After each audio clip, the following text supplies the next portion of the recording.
یعنی میں نے آپ کو کہا تھا نا کہ کچھ چیزیں ہیں جن کو آپ بلیک اینڈ وائٹ نہیں کہیں گے. اس میں کیوں ہم یہ نہیں کہہ سکتے کہ جنابت کی حالت میں قرآن پڑھنا حرام ہے. اس کی ریزن یہ ہے کہ ہمارے پاس جو حضرت علی رضی اللہ تعالیٰ عنہ کی حدیث ہے اس کے اندر ضعیف ہے. تو ہم یہ بات کریں گے کہ ہم حرام اور حلال کی بات نہیں کریں گے. ہم یہ بات جو آپ نے یاد بھی رکھنی ہے اور آپ نے آگے بھی اگر کسی کو بتانی ہے کہ it is better to recite Quran غسل کر کے. ٹھیک ہے، سیف سائڈ پہ ہو کے غسل کر کے کریں. اس کی ریزن یہ کہ ہم یہ نہیں کہہ سکتے کہ جنابت کی حالت میں قرآن پڑھنا حرام ہے. اس میں ہم یہ کہیں گے کہ بہتر ہے کہ اگر جنابت کی حالت ہے تو آپ غسل کر لیں. یا اس کے علاوہ ایک اور بھی ہمیں رولنگ مل جاتی ہے، اس میں یہ کہ کچھ احادیث ہمارے پاس ایسی بھی موجود ہیں جس میں حضور صلی اللہ علیہ وسلم نے کہا کہ جنابت کی جو حالت ہے اس کو ہلکا کرنے کے لیے، وہ ہم آگے پڑھیں گے انشاءاللہ باقی حدیثوں میں، کہ جنابت کی حالت میں ہلکا کرنے کے لیے جیسے سونے سے پہلے وضو ہوتا ہے نا، کہ اگر آپ کسی کو جنابت ہے تو وہ سونے سے پہلے وضو کر لے، تو وضو کرنے سے جنابت کی جو سیکشول امپیورٹی ہے وہ ہلکی ہو جائے گی تھوڑی.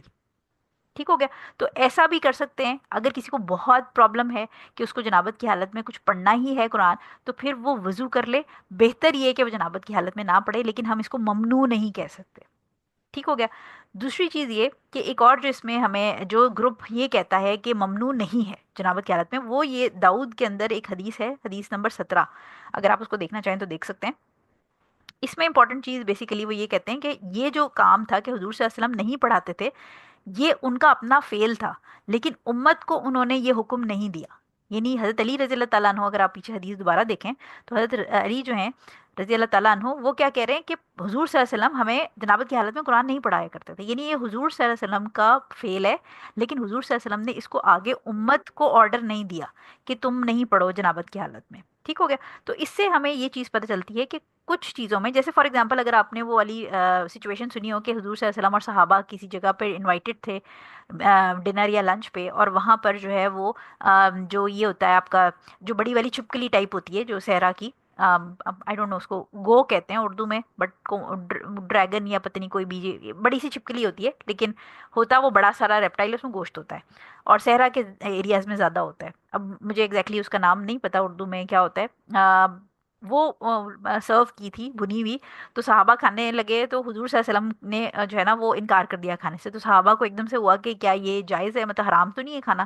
تو حضور صلی اللہ علیہ وسلم نے کہا کہ نہیں، تم لوگ کھا لو، مجھے یہ پسند نہیں ہے اس لیے میں نہیں کھاؤں گا. کچھ چیزیں جو ہیں وہ حضور صلی اللہ علیہ وسلم کی پرسنل لائکنس اور ڈس لائکنس بھی ہو سکتی ہیں، لیکن انہوں نے امت کو اس کا حکم نہیں دیا. تو جو گروپ آف اسکالرز ہے جو یہ کہتے ہیں کہ یہ حرام نہیں ہے، ممنوع نہیں ہے، وہ یہ کہتے ہیں کہ حضور صلی اللہ علیہ وسلم نے یہ کام خود کیا لیکن انہوں نے امت کو آرڈر نہیں کیا.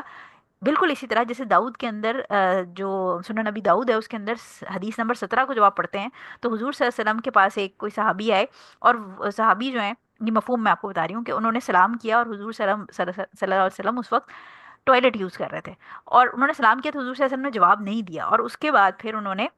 وضو کیا اور اس کے بعد سلام کا جواب دیا اور فرمایا کہ میں بغیر وضو کی حالت میں، یعنی بغیر وضو کے اللہ تعالیٰ کا نام لینا پسند نہیں کرتا. ٹھیک ہو گیا. تو اس قسم کی جو چیزیں ہیں اس سے تھوڑا سا یہ ہے کہ ہم یہ نہیں کہہ سکتے کہ حرام ہے، بلکہ ہم یہ کہیں گے کہ بہتر ہے کہ آپ جنابت کی حالت میں قرآن نہ پڑھیں. بٹ اس میں ایک BUT بڑا کیپٹل بٹ جو ہے وہ یہ آتا ہے کہ جو ہمارے اذکار ہیں وہ اس کے اندر نہیں آتے. یعنی اگر کوئی یہ سوچتا ہے کہ جنابت کی حالت میں وہ قرآن نہیں پڑھے گا، لیکن اس نے آیت الکرسی پڑھنی ہے رات کو سونے سے پہلے، یا اس نے سورہ ملک پڑھنی ہے رات کو سونے سے پہلے، یا سورہ سجدہ پڑھنی ہے رات کو سونے سے پہلے، یا اس نے جو سورہ بقرہ کی آخری آیت آمن الرسول والی وہ پڑھنی ہے، تو وہ اس حدیث میں حضرت علی رضی اللہ تعالیٰ عنہ والی حدیث میں فٹ نہیں آئیں گے. اس کی ریزن یہ کہ وہ اذکار ہیں، وہ حضرت عائشہ رضی اللہ تعالیٰ عنہ والی حدیث کے اندر فٹ آئیں گے. تو لہٰذا اگر کوئی جنابت کی حالت میں بیڈ ٹائم اذکار میں قرآن کے پورشنز پڑھ رہا ہے تو وہ اس میں کوئی آپ سمجھیں کہ یہ والی حدیث نہیں لگے گی، کیونکہ وہ اذکار کی کیٹیگری میں آ رہے ہیں. ٹھیک ہے. تو وہ پڑھنا جائز ہے، چاہے وہ جنابت کی حالت میں ہو چاہے وہ حیض کی حالت میں ہو. اور جو حیض والی میں نے آپ کو بتایا کہ وہ بھی حدیث اسی قیاس سے نکالی گئی ہے، یعنی اسی حدیث سے اسکالرز نے قیاس سے نکالا کہ عورت حیض کی حالت میں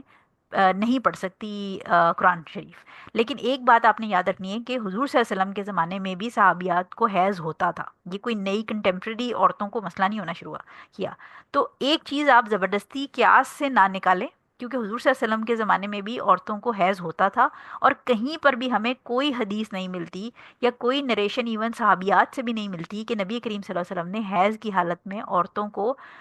قرآن پڑھنے سے منع کیا گیا ہو۔ اور اسپیشلی اگر کوئی حفظ کر رہا ہے یا کوئی خاتون ہے جو قاریاں ہیں وہ پڑھاتی ہیں بچوں کو، کوئی بچیاں جو جوان ہیں، لائک بہت ساری ہوتی ہیں جو بلوغت کے بعد قرآن پڑھ رہی ہوتی ہیں، تو اگر اس لاجک پہ اگر آپ ایک انالوجیکل ڈیڈکشن کے اوپر اس میں سے رولنگ نکال لیں گے تو پھر ان تمام لوگوں کے لیے بہت دقت ہوگی، کیونکہ حیض جو ہے وہ کسی کا 10 10 دن بھی چلتا ہے، پیریڈس مہینے میں اس کو 8 سے 10 دن وہ ناپاک رہتی ہے، تو ایسی خاتون کو تو ایکچولی کیونکہ وہ نمازیں نہیں پڑھ رہی ہوتی، اس کو تو اور زیادہ اللہ تعالیٰ کے قریب ہونے کے لیے ایٹ لیسٹ قرآن پڑھ کے وہ اپنے دل کو تسلی دے دیتی ہے، اس کو ایک سپورٹ فیل ہوتا ہے۔ سو لہٰذا اس حدیث سے، حضرت علی رضی اللہ تعالیٰ عنہ کی حدیث سے حیض کا قیاس نکالنا، یہ جو ہے نا لاجک کو زبردستی ایک سمجھیں کہ ایک چیز ہے پوائنٹ، کیونکہ نبی کریم صلی اللہ علیہ وسلم کی کسی حدیث سے اور صحابیات کی کسی بھی کال سے ایسا نہیں ہمیں ملتا کہ صحابیات نے حیض کی حالت میں قرآن نہ پڑھا ہو۔ ٹھیک ہو گیا؟ تو یہ ایک جو ہے نا، یہ جو ابھی ہم ساری باتیں کر رہے ہیں یہ ایک لیمن کے پڑھنے والی باتیں نہیں ہیں، یہ وہ ساری ڈسکشنز ہیں جو کہ ایک اسٹوڈنٹ آف نالج کر رہا ہوتا ہے، کیونکہ اگر آپ کسی عام بندے کو جس کو حدیث کی الف بے بالکل ہی نہ پتا ہو، اس کو اگر یہ ساری کہانی بتائیں گے تو وہ اینڈ میں اپنا سر پکڑ کے بیٹھ جائے گا۔ تو یہ وہ چیزیں ہیں جو کہ جب آپ آہستہ آہستہ پڑھتے ہیں، ہم بھی جب آہستہ آہستہ پڑھ رہے تھے تو پھر ہمارے ٹیچرز ہمیں بڑے سلولی جو ہے نا، یہ جو ڈیبیٹس والی چیزیں ہوتی ہیں جو علماء کے جس میں اختلاف ہیں، اس کی ریزنز، اس کی ایویڈنسز، اس کی ساری باتیں بتاتے ہیں، اور اس کی بیس پہ پھر وہ یہ ہمیں بتاتے ہیں کہ دیکھیں یہ جو ہے نا، یہ والا اوپینین، اس کی یہ ایویڈنس ہے، اس کا یہ ایویڈنس ہے، اور پھر دونوں ایویڈنسز کو وہ کمپیئر کرنا سکھاتے ہیں ہمیں، اور جہاں پر ایویڈنسز کمبائن ہو سکیں، دو ایویڈنسز جڑ سکیں، وہاں وہ جوڑ کے اس کی ایک کمبائن فارم نکال دیتے ہیں، اور جہاں پر وہ بالکل ہی کانفلکٹ ہو اس میں پھر وہ سند اور باقی ساری چیزیں اس کی دیکھتے ہیں کہ اس میں ضعیف تو نہیں ہے، بیک گراؤنڈ کیا ہے، متن کے اندر کوئی فالٹ تو نہیں، اس قسم کی چیزیں آ جاتی ہیں۔ تو یہ جو ہم اس وقت سارا کچھ پڑھ رہے ہیں یہ پیورلی اسٹوڈنٹ آف نالج کی ڈسکشن ہے، اور ابھی بھی یہ بڑی سمپلیفائڈ ہے، یعنی جو ہمارے ٹیچرز جب اس کو ڈسکس کر رہے ہوتے ہیں تو وہ آپ سوچیں کہ وہ بہت ہی ہائی لیول کی ڈسکشن ہو رہی ہوتی ہے۔ سو لیکن سمپل کے پوائنٹ آف ویو سے ایٹ لیسٹ اتنا آپ کو سمجھ آ گیا، اور ہم نے پھر فائنلی اس حدیث سے اخذ کیا کیا کہ بالکل حرام نہیں ہے، لیکن بہتر ہے کہ جنابت کی حالت میں قرآن پاک نہ پڑھیں۔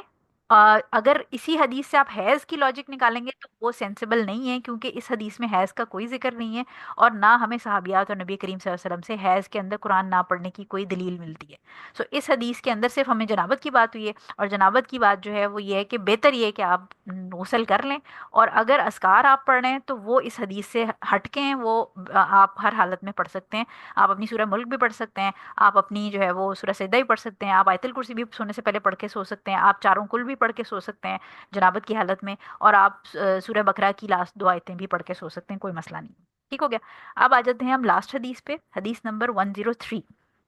حدیث نمبر 103 ابو سعید الخدری رضی اللہ تعالیٰ عنہ سے ہے۔ وہ روایت کرتے ہیں کہ رسول صلی اللہ علیہ وسلم کا ارشاد گرامی ہے کہ جب تم میں سے کوئی اپنی اہلیہ کے پاس جائے، یعنی تعلق زن و شو قائم کرے، یعنی سیکشل ریلیشن کی بات ہو رہی ہے، پھر وہ دوبارہ لطف اندوز ہونے کا ارادہ رکھتا ہو تو درمیان میں وضو کر لے۔ یعنی اس کو آسان الفاظ میں، ذرا یہ بڑی گاڑی اردو ہے، میں آسان الفاظ میں آپ کو بتاتی ہوں کہ وہ یہ نریٹ یہ کر رہے ہیں کہ حضور صلی اللہ علیہ وسلم نے فرمایا کہ اگر کوئی اپنی وائف کے ساتھ سیکشل انٹرکورس کرتا ہے اور اس کے بعد وہ تھوڑی بریک لے کے لائک وہ سیکنڈ ٹائم انٹرکورس کرنا چاہتا ہے، تو ان دونوں جو ہیں اس کے بیچ میں وہ وضو کر لے۔ ٹھیک ہو گیا؟ حاکم جو ہیں انہوں نے کیا اضافہ نقل کیا گیا ہے کہ یہ وضو دوبارہ مباشرت کے لیے باعث نشاط ہے، یعنی فرحت بخش اور تازگی پیدا کرتا ہے۔ یعنی یہ جو ایکسٹرا لائن ہے یہ بیسیکلی ہمیں علت دے رہی ہے۔ علت کیا کہتے ہیں؟ کس چیز کو کہتے ہیں؟ ریزن دے رہی ہے کہ اوپر والی جو حدیث ہے اس میں کیوں کہا گیا ہے کہ 2 ٹائم سیکشل انٹرکورس کے بیچ میں وضو کر لیں، کیونکہ اس کی ریزن کیا آ رہی ہے حاکم کے اندر کہ جو وضو کرنا ہے وہ ریفریش کر دے گا، یعنی اس سیکشولی آپ سمجھیں کہ آسان الفاظ میں ریچارج کر دے گا۔ ٹھیک ہو گیا؟ اور تیسرا اس کے اندر جو سیکشن ہمیں ملتا ہے وہ یہ ہے کہ سنن اربع یعنی ابو داؤد، ترمذی، نسائی اور ابن ماجہ میں حضرت عائشہ رضی اللہ تعالیٰ عنہا سے روایت ہے کہ حضور صلی اللہ علیہ وسلم حالت جنابت میں پانی کو ہاتھ لگائے بغیر سو جاتے تھے۔ یہ روایت معلول ہے، یعنی ضعیف ہے۔ ٹھیک ہو گیا؟ اب ہمیں کیا مل رہا ہے؟ ہمیں 3 جو ہے وہ مل رہی ہیں چیزیں اس کے اندر، اور تین جو چیزیں ہیں وہ الگ الگ ہیں. پوائنٹ یہ ہے کہ پہلا جو ہے اس کے اندر وہ بتا رہے ہیں کہ سیکشل انٹرکورس سیکنڈ ٹائم جانے سے پہلے وضو کر لیں. اس کی ریزن جو ہے وہ ہمیں پتہ چل رہی ہے حاکم کے اندر، اور وہ ریزن کیا ہے کہ جب وضو کرتے ہیں تو سیکشولی ریچارج ہونے میں یعنی ذرا ریفریش ہو جاتے ہیں، اور سیکنڈ ٹائم جو ہے وہ انٹرکورس کے لیے ریفریش ہو جاتے ہیں. اور تھرڈ جو ہمیں اس کے اندر مل رہی ہے حضرت عائشہ رضی اللہ تعالیٰ عنہ کی، وہ اس کے اپوزٹ بات کر رہے ہیں کہ حضور صلی اللہ علیہ وسلم سو جایا کرتے تھے جنابت کی حالت میں بغیر پانی کو ہاتھ لگائے، یعنی نہ وضو نہ غسل. ٹھیک ہو گیا. اب یہ جو حدیث ہے یہ حضرت عائشہ رضی اللہ تعالیٰ عنہ والی، یہ ضعیف ہے، لیکن حافظ ابن حجر اس کو کیوں لے کے آئے ہیں؟ کیونکہ اس سے ہمیں یہ پتہ چلے گا کہ جو یہ وضو کرنا ہے جنابت کی حالت میں، یہ فرض نہیں ہے، یہ آپشنل ہے، یعنی یہ ریکمنڈیشن ہے. اگر کوئی کر لے تو ویل اینڈ گڈ، نہیں کرتا تو کوئی ایسا مسئلہ نہیں ہے، کوئی اس میں فرضیت والی چیز نہیں. اس کی جو رولنگ ہے اس کو ہم دیکھ لیتے ہیں. پہلی چیز ہمیں اس میں یہ پتہ چلتی ہے کہ مستحب ہے انٹرکورس کے بیچ میں دو سیکشنز، اگر انٹرکورس کے دو سیٹس جو ہیں وہ اگر کوئی اپنا ہسبینڈ وائف ایک دفعہ انٹرکورس کر کے اور اس کے بعد بیچ میں گیپ دے کے اور پھر وہ 2-3 گھنٹے کے بعد دوبارہ اگر انٹرکورس کرنا چاہ رہے ہیں تو اس میں بیچ میں وضو کر لیں. وضو اس کا اگر میڈیکلی بھی میں آپ کو بتاؤں کہ بیچ میں اس کا فائدہ کیا ہوگا، بیسیکلی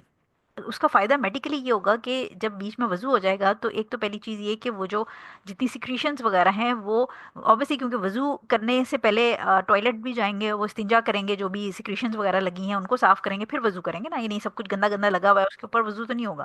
اس سے کیا فائدہ ہوگا کہ وہ جو سیکریشنز ہیں وہ ساری جو نجاست ہے وہ صاف ہو جائے گی، اور جو سیکنڈ ٹائم انٹرکورس ہے اس میں پھر انفیکشن کا چانس نہیں رہے گا. کیونکہ